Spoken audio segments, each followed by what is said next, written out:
Bonjour ou bonsoir à tous, tout dépend de l'heure à laquelle vous regarderez cette vidéo.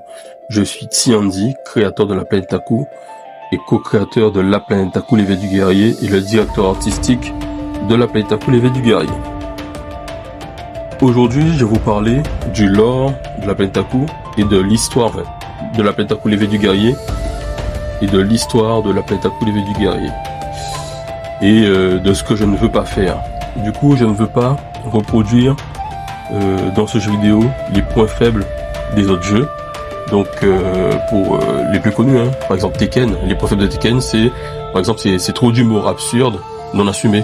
Par exemple tout ce qui est le panda, l'ours, le robot, mélange de tons incohérent, drame sombre, plus de la comédie slapstick, beaucoup de personnages rajoutés sans justification narrative, le lore secondaire qui est aussi abandonné. Donc c'est tout ce qui est ogre, Azazel, etc.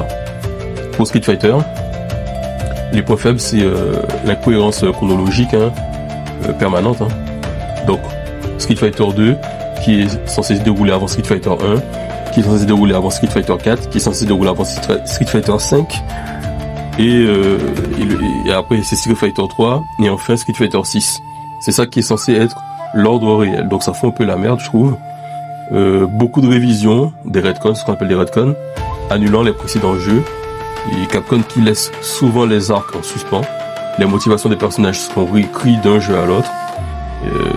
L'un des exemples, c'est Charlie Nash, qui est mort, qui est vivant, qui est mort, qui est revivant encore, et après qui finit par être réinterprété dans Street Fighter 5. Donc c'est sans fin. Et pour Mortal Kombat, donc c'est le reboot en permanence, qui peut perdre en fait les nouveaux joueurs tout simplement qui débarquent, le gore plus l'humour noir, même si je trouve que ça tient quand même un peu la route, mais ce qui donne quand même un ton instable parfois, la violence extrême qui limite la profondeur émotionnelle. Donc c'est ça que je voulais éviter dans la planète Taku l'éveil du guerrier. Donc vraiment qu'il y ait une sorte de cohérence dans l'univers du jeu, surtout dans l'histoire du jeu, et sachant que il y a des personnages d'autres univers débarquent dans mon univers. Donc c'est un travail, c'est un double travail pour moi parce que je dois réussir à intégrer des personnages qui viennent d'ailleurs sans les dénaturer pour autant. Et voilà. Et je voulais éviter, au départ j'étais parti sur l'idée du portail, comme vous voulez le voir là, ça c'était pour annoncer Beck, le personnage de la théorie du chaos, qui sera dans le jeu, simplement. Et j'étais parti sur l'idée du portail, mais j'ai vite abandonné cette idée parce que